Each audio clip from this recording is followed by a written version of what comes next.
Hello and welcome to News Now on TV360. I am Thelma Okoro.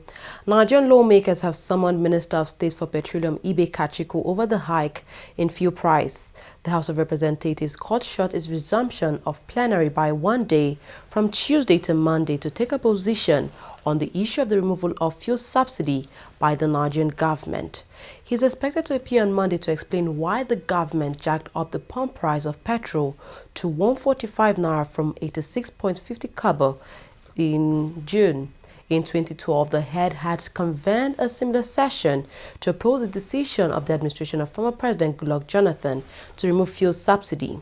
Amid the mounting opposition from across Nigeria, the Jonathan-led administration later settled for a pump price of 97 naira per litre. The Nigerian Labour Congress has insisted it would carry out its planned strike action come Wednesday to protest the recent hike in fuel price. The strike will be indefinite and would also cover airports, seaports and banks. The Nigerian government last week Wednesday announced the removal of fuel subsidy. The product, which used to sell for 86 naira per litre, now sells for 145 naira per litre. However, the position of the NLC is not the same with Pengasan and Nupeng, who claim that Nigerian government consulted all the labor unions before putting the cap of 145 naira per litre.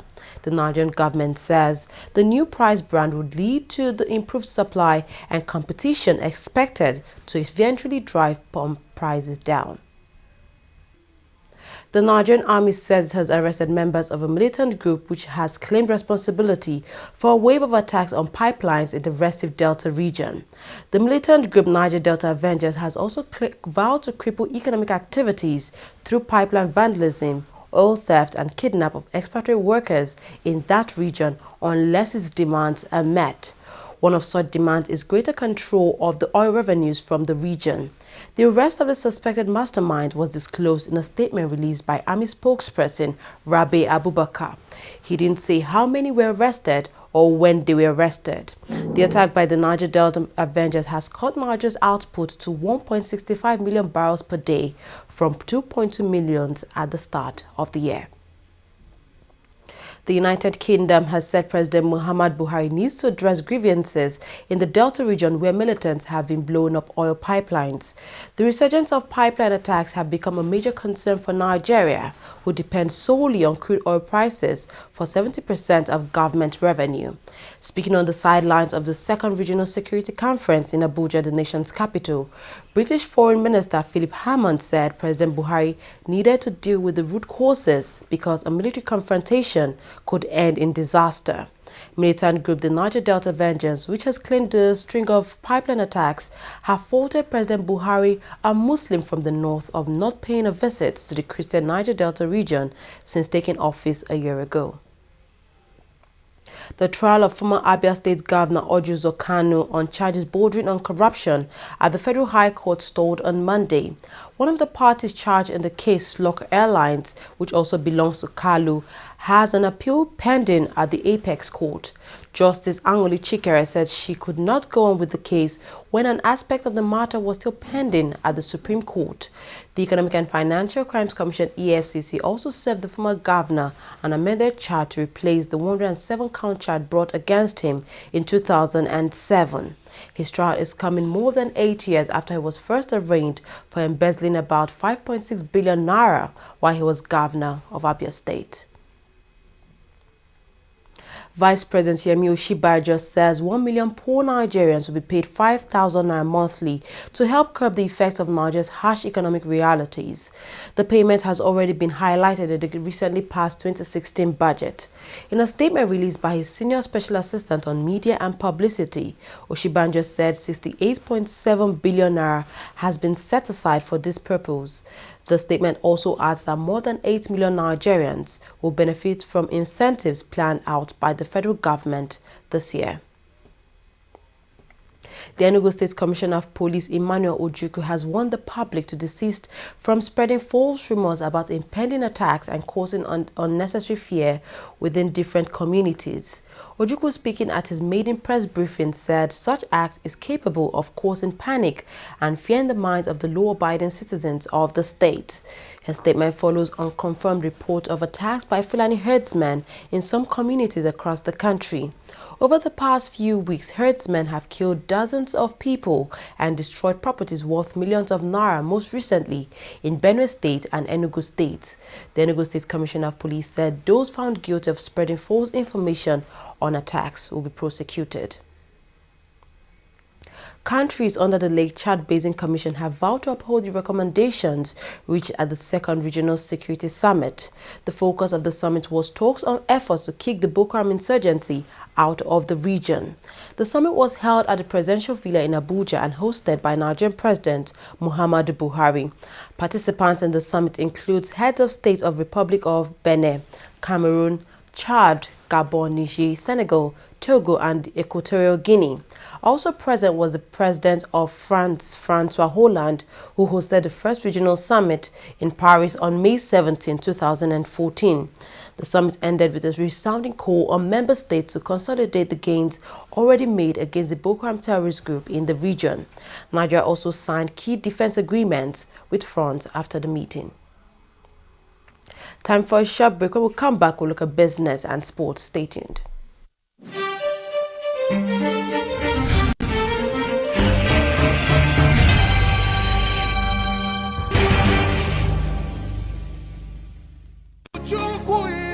It's comedy time once again. Chapel of Comedy with Nehi, featuring Igor, Elenu, MC Abe, MC Shakara, Emeka Smith, Bash, and many more. Music by Tim Godfrey. Special guest appearance on Motolai Kende, Charles Inoje.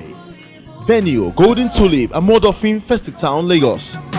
Date 22nd May 2016, time 5 p.m. Blue carpet 4 p.m. Ticket regular 2,000 naira, VIP 5,000 naira, table for 5 50,000 naira. For ticket bookings and inquiries, please call 086-237-2051 or 029-187-1640. Powered by Gospel Life Entertainment. 100% clean joke.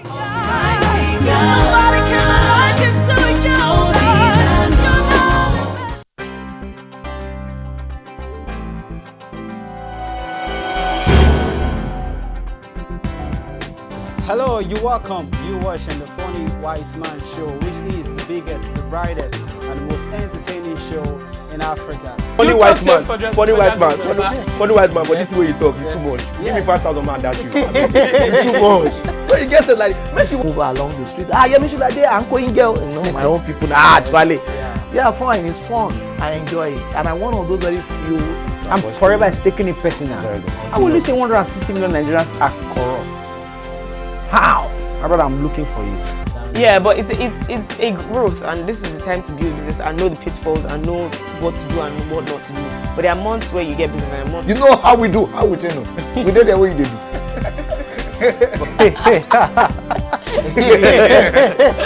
Hello, you're welcome. You're watching Trending Matters on the Funny White Man Show. Of course, we will bring you trending issues just to entertain and tickle your fancy.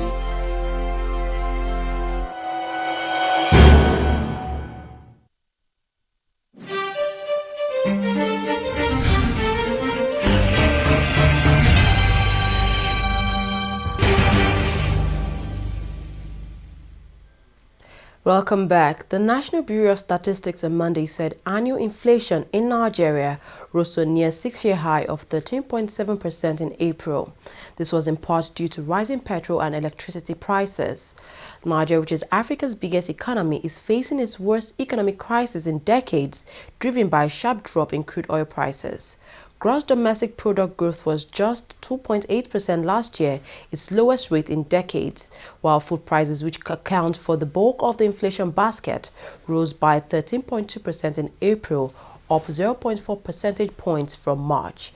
Inflation has also been fueled by pressure on the Nigerian naira, which on Monday slipped to its weakest level in months against the dollar. The Central Bank of Nigeria has denied a report stating Nigeria plans to devalue the naira currency again. Speculations of the devaluation has been rife since Vice President Yemi Osinbajo said the CBN needed to change its foreign policies to spur investment. Buhari has so far resisted calls by the IMF and investors for devaluation. Just last week, Osinbajo said Niger needed a substantial review of its foreign exchange policies and would see very soon a more flexible approach. Asked whether Niger needed to devalue the naira, Osinbajo said there is an ongoing debate, but that it was too early to say whether such a move made any sense. Oil prices jumped over 2% on Monday to their highest since November 2015 on growing Nigerian oil output disruptions. It came after long-time bear Goldman Sachs said the market had ended almost 2 years of oversupply and flipped to a deficit. Brent crude futures were trading at $48.83 per barrel, while U.S. crude futures were up at $47.19 a barrel. Supply disruptions around the world of as much as 3.75 million barrels per day have wiped out a glut that pulled down oil prices by as much as 70% between 2014 and early 2016. The Islamic State claimed responsibility for Sunday's attack at a natural gas plant outside Baghdad that left at least 14 people dead. 4 other bomb attacks in and around the capital on Sunday, all targeting commercial areas, killed at least 15 more people. The attacks are the latest in a series of brutal attacks that left more than 100 Iraqis dead in the war-weary nation. The assault at the gas plant began when 3 car bombs exploded outside the gate in Taji, less than 15 miles north of Baghdad. A Swedish court on Monday sentenced a 61-year-old man to life in prison for genocide in Rwanda in 1994. The Stockholm District Court said Clava Berinkindi, a Swedish citizen originally from Rwanda, was convicted of genocide and gross crime under international law consisting of murder, attempted murder and kidnapping in Rwanda. This is the second of such case brought by the Nordic country over crimes during the conflict. An estimated 800,000 people, mostly of the Tutsi ethnic minority, were killed by Hutus over 3 months in 1994 after the years of civil war. Head of World Football Governing Body Gianni Infantino has commended the development witnessed in Nigerian football and hinted of his visit to Niger very soon. Infantino signified his intention after his discussion with the Nigerian Football Federation President Amaju Pinnick in Mexico at the FIFA Congress. NFF has also confirmed his visit. A statement issued in Abuja by NFF said, during the visit, the FIFA president would visit President Muhammadu Buhari and also attend the final of the NFF and Zenith Bank Future Eagles Championship. An urgent inquiry has been demanded after a dummy bomb used in a security exercise caused a Premier League match at Old Trafford to be postponed. Manchester United's last Premier League game of the season against Bournemouth was postponed as fans and players were told to swiftly evacuate the stadium after a fake bomb was found at Old Trafford. The item was discovered close to kick-off. Greater Manchester Mayor and Police and Crime Commissioner Tony Lloyd said a full inquiry into the fiasco has already commenced. According to the police, the bomb was mistakenly left behind after a routine exercise involving sniffer dogs. Meanwhile, Man U has promised to refund its fans who paid for tickets. Chelsea's incoming manager Antonio Conte has been acquitted of sporting fraud. An Italian judge, Pier Paolo Peluzzi, on Monday said Conte was acquitted because the accusations of sporting fraud against him were baseless. Conte is now free to lead Italy at Euro 2016 before becoming Chelsea's coach following the tournament's conclusion on July 10, 2016. Conte had been accused of not reporting an episode of match fixing. Well, that's all we have on news now. We thank you very much for watching. I am Thelma Okoro.